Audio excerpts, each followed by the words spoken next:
سورہ نبا. سورہ نبا کا تعارف. مقام نزول. سورہ نبا مکہ مکرمہ میں نازل ہوئی ہے. آیات، کلمات اور حروف کی تعداد. اس سورت میں 2 رکوع، 40 آیتیں، 173 کلمے اور 970 حروف ہیں. نبا نام رکھنے کی وجہ، عربی میں خبر کو نبا کہتے ہیں، اور اس سورت کی دوسری آیت میں یہ لفظ موجود ہے جس کی مناسبت سے اسے سورہ نبا کہتے ہیں.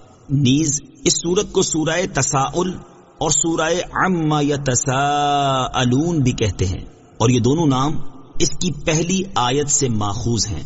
سورہ نبا کے مضامین.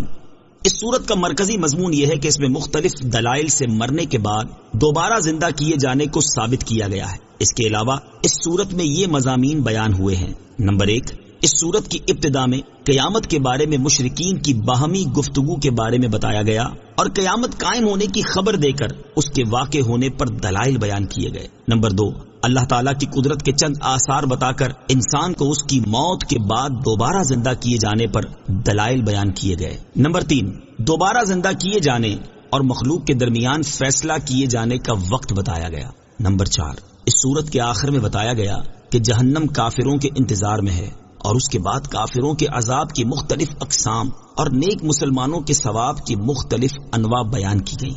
سورہ مرسلات کے ساتھ مناسبت. سورہ نبا کی اپنے سے ماقبل سورت مرسلات کے ساتھ ایک مناسبت یہ ہے کہ دونوں سورتوں میں مرنے کے بعد دوبارہ زندہ ہونے کو بیان کیا گیا اور اس چیز پر دلائل دیے گئے ہیں. دوسری مناسبت یہ ہے کہ دونوں سورتوں میں جنت اور جہنم کے اوصاف، نیک مسلمانوں کی نعمتوں اور کافروں کے عذاب، قیامت کی ہولناکیاں اور اس کی صفات بیان کی گئی ہیں. بسم اللہ الرحمن الرحیم. ترجمہ: اللہ کے نام سے شروع جو نہایت مہربان رحمت والا ہے. عم يتساءلون عن النبأ العظيم الذي هم فيه مختلفون. ترجمہ: لوگ آپس میں کس چیز کے بارے میں سوال کر رہے ہیں؟ بڑی خبر کے متعلق جس میں انہیں اختلاف ہے. عم يتساءلون،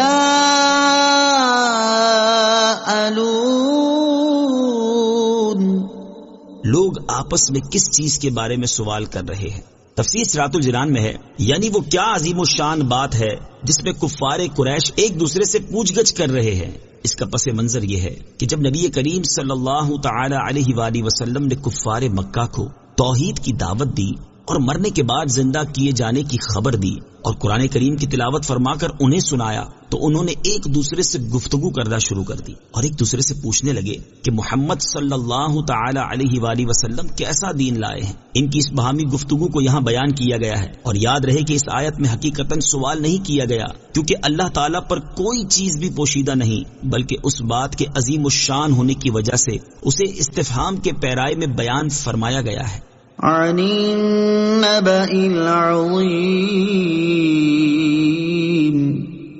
بڑی خبر کے متعلق. تفسیر صراط الجنان میں ہے، اس آیت اور اس کے بعد والی آیت میں وہ بات بیان فرمائی جا رہی ہے جس کے بارے میں کفار ایک دوسرے سے گفتگو کر رہے تھے. چنانچہ ارشاد فرمایا کہ وہ اس بڑی خبر کے بارے میں گفتگو کر رہے ہیں جس میں انہیں اختلاف ہے.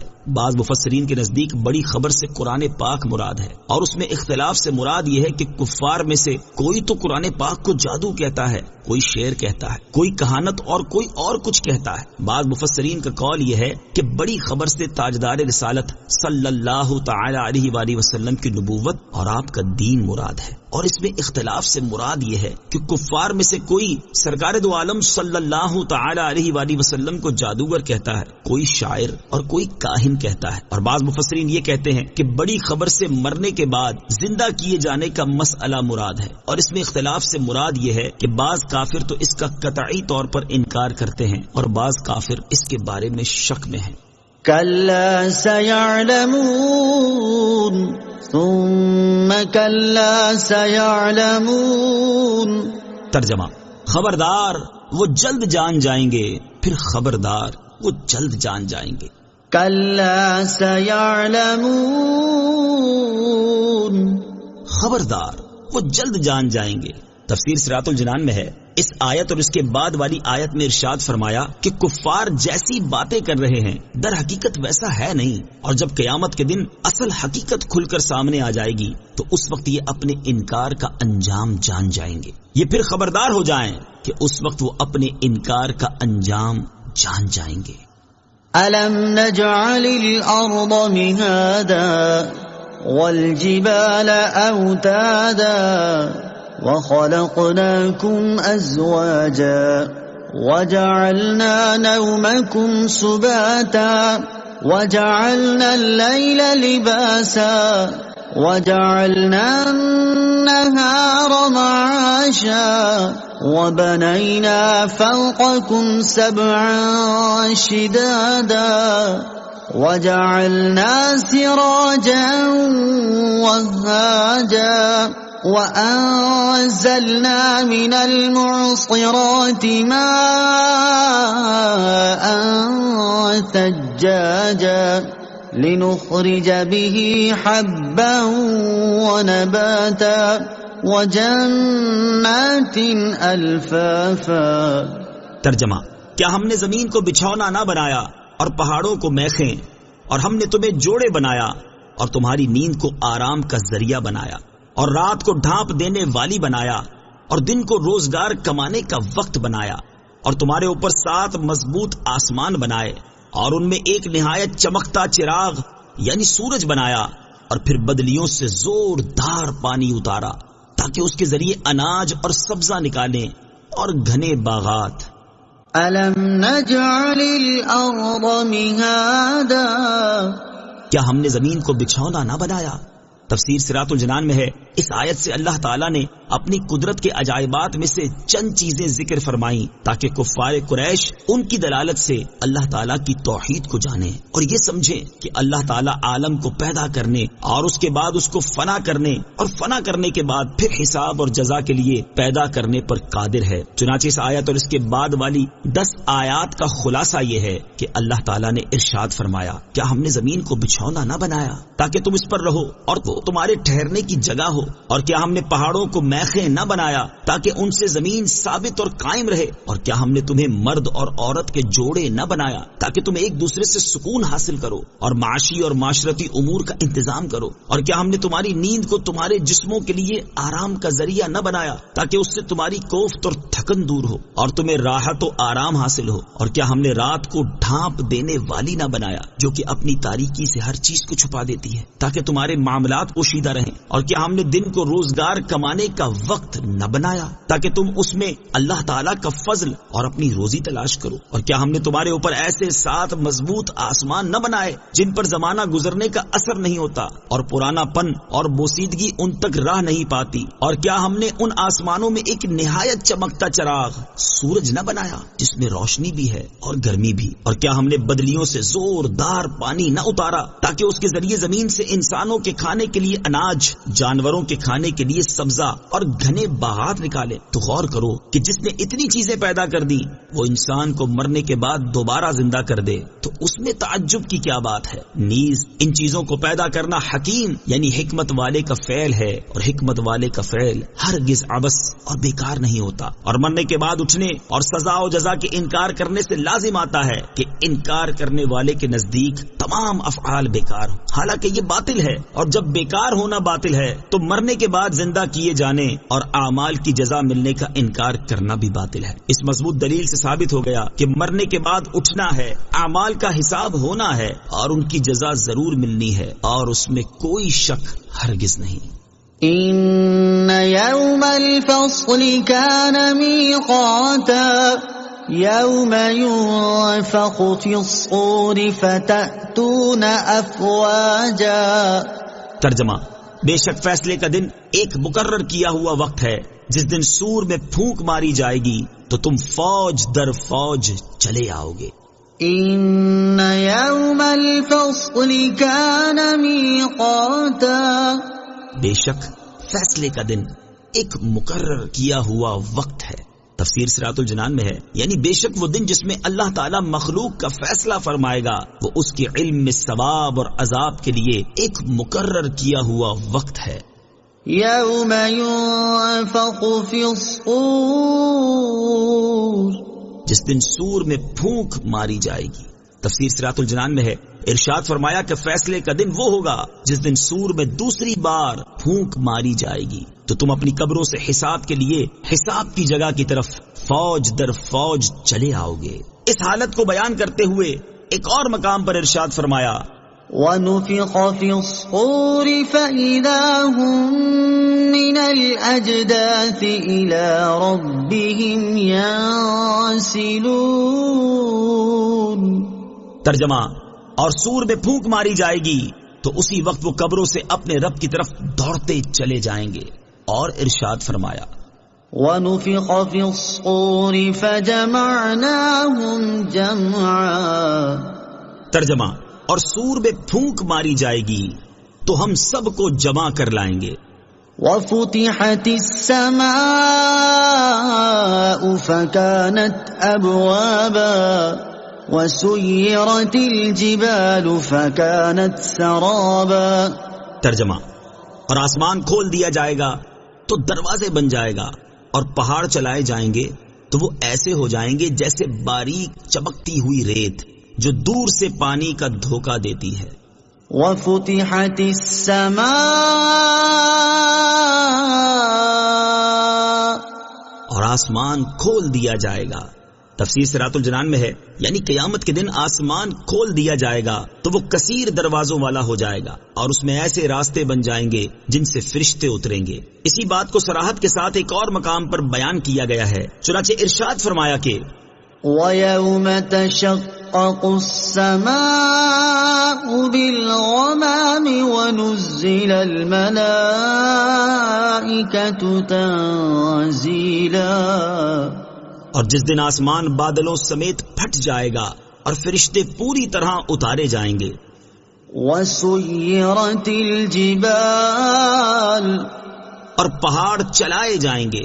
تفسیر صراط الجنان میں ہے، قرآن پاک میں مختلف مقامات پر قیامت کے دن پہاڑوں کی مختلف حالتیں بیان کی گئی ہیں. پہلی حالت، پہاڑوں کو جڑ سے اکھاڑ کر چورا چورا کر دیا جائے گا. ارشاد باری تعالیٰ ہے وَحُمِلَتِ الْأَرْضُ وَالْجِبَالُ فَدُكَّتَا دَكَّةً وَاحِدَةً.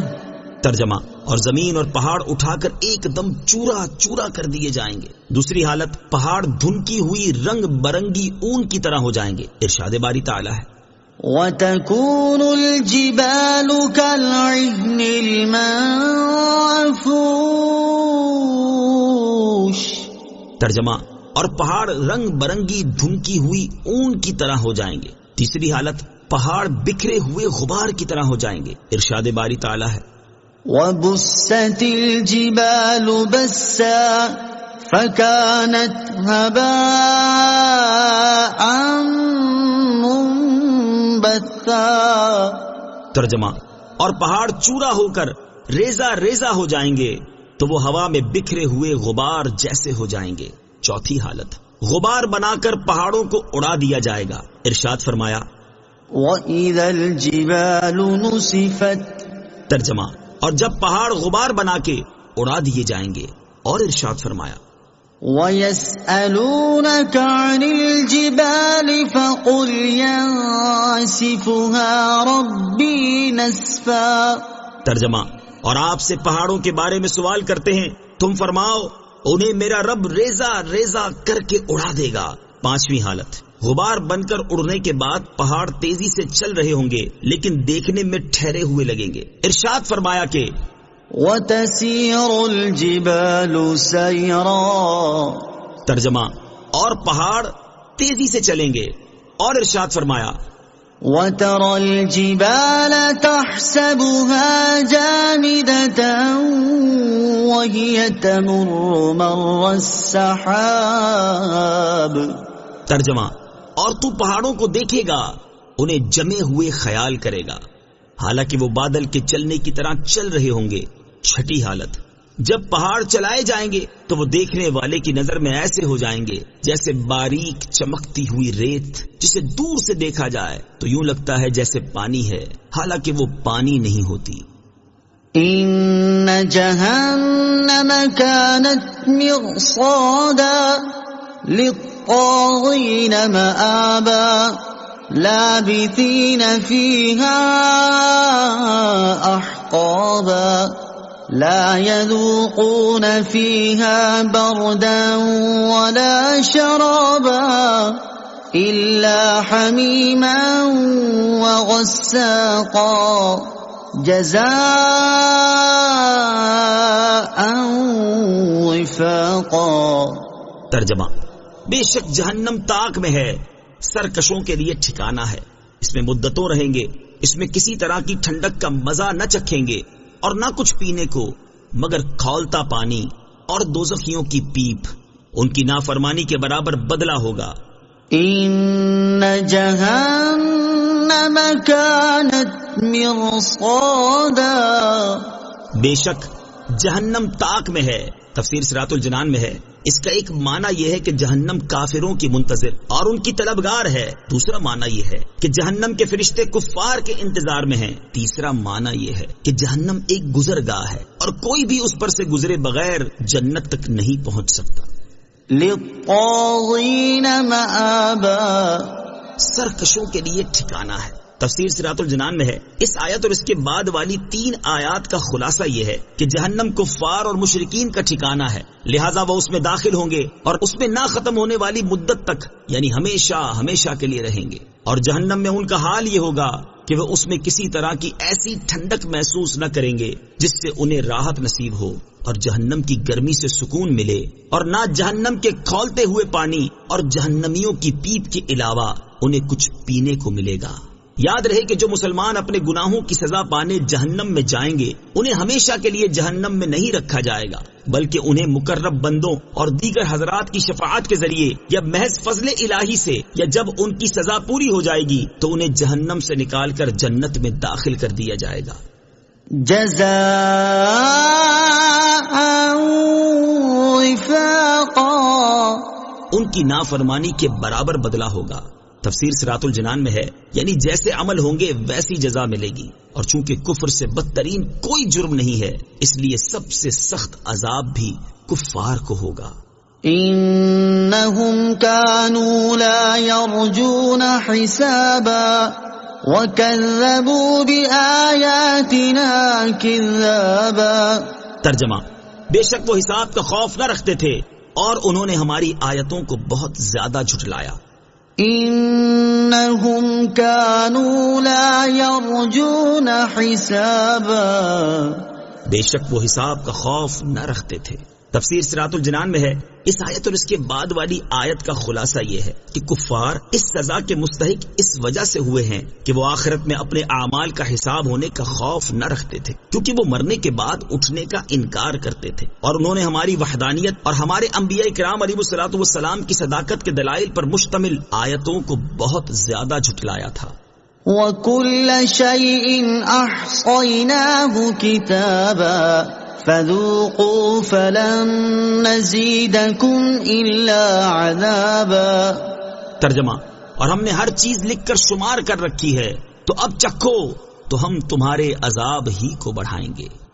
وَكُلَّ شَيْءٍ أَحْصَيْنَاهُ كِتَابًا، اور ہم نے ہر چیز لکھ کر شمار کر رکھی ہے، تفسیر صراط الجنان میں ہے۔ اس آیت اور اس کے بعد والی آیت کا خلاصہ یہ ہے کہ ہم نے لوح محفوظ میں ہر چیز لکھ کر شمار کر رکھی ہے، اور کافروں کے تمام نیک اور برے اعمال ہمارے علم میں ہیں، ہم انہیں ان کے اعمال کے مطابق جزا دیں گے، اور آخرت میں جب کفار کو عذاب دیا جائے گا تو اس وقت ان سے کہا جائے گا کہ اب اپنی سزا کے طور پر جہنم کا عذاب چکھو اور ہم تمہارے عذاب پر عذاب ہی کو بڑھائیں گے۔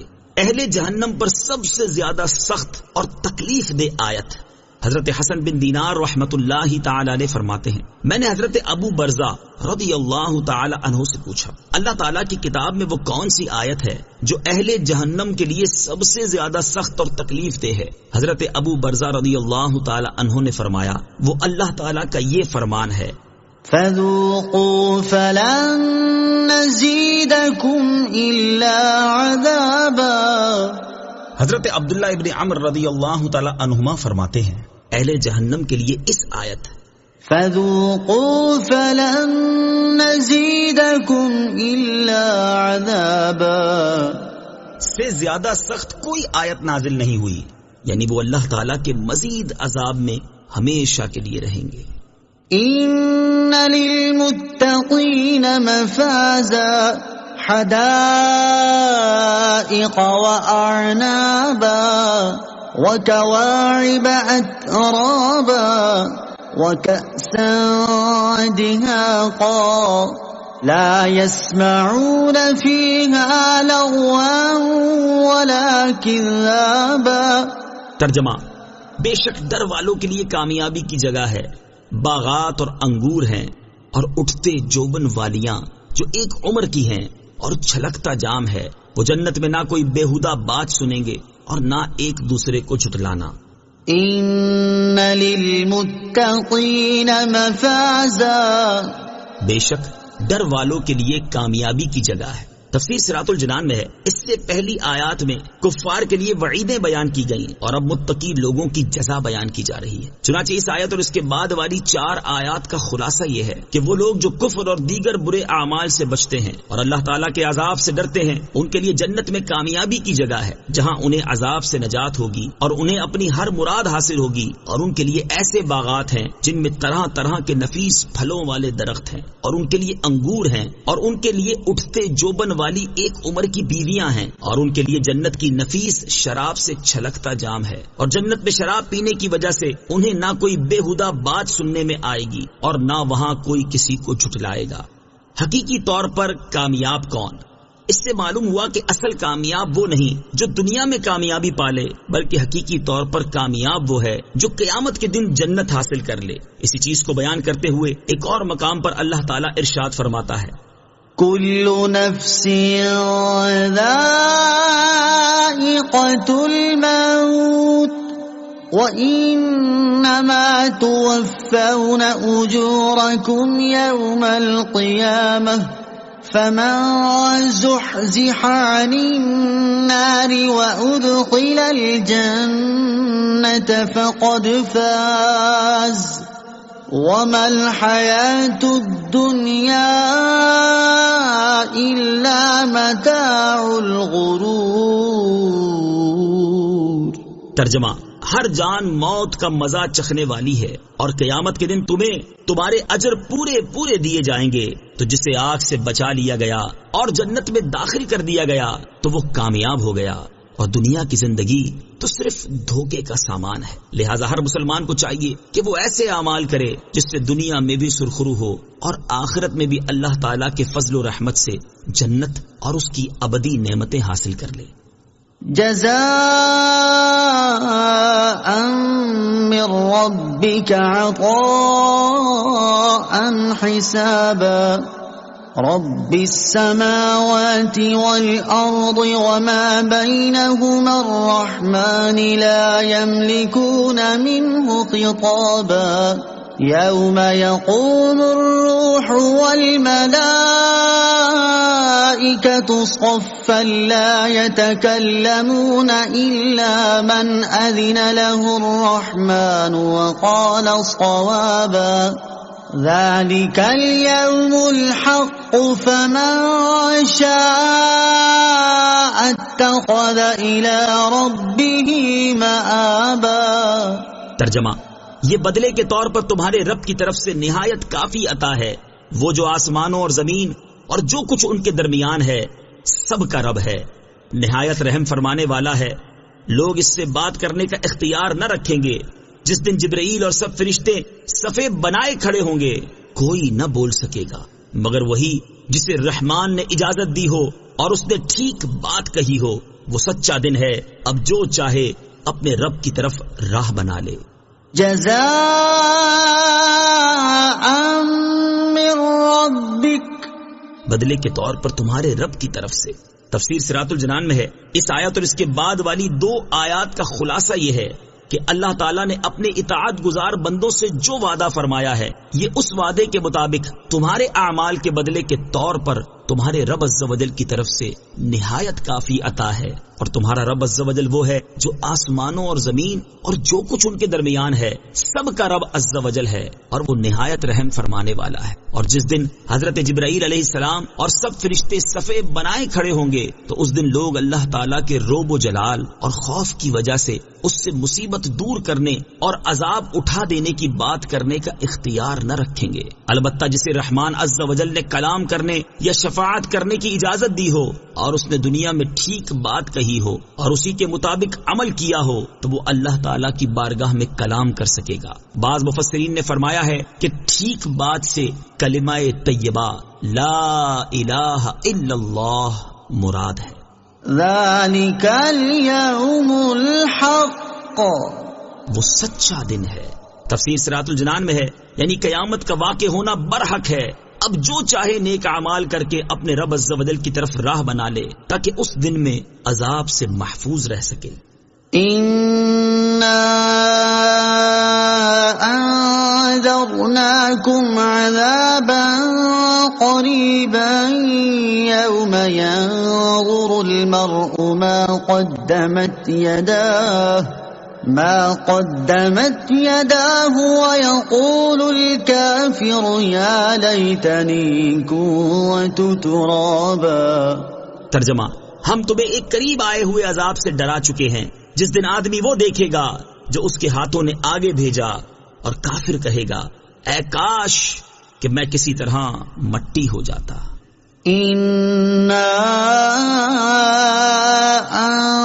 انذرناکم عذابا قریبا، ہم تمہیں ایک قریب آئے ہوئے عذاب سے ڈرا چکے ہیں۔